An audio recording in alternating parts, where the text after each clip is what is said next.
هنا كان في مفاجأة متحضرة لي واتقال لي البس طقم شياكة، فقلت اما اخش الحمام كده. ده بعد ما لبست الجاكيتة، ايوه اسمها جاكيتة، نضارة، سيبكم من شعري محدش يبص عليه. تمام. خدت بعضي ونزلت بتمشى، طلبنا اوبر. جت العربية ديت، خدناها وطلعت على المكان ده. المكان ده يا جدعان هتعيشوا فيه تجربة ده سيبكم اللي انا بعمله دوت.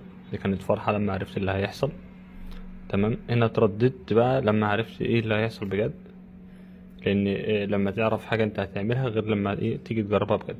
هنا يا جدعان انا كنت سايق طيارة. تمام.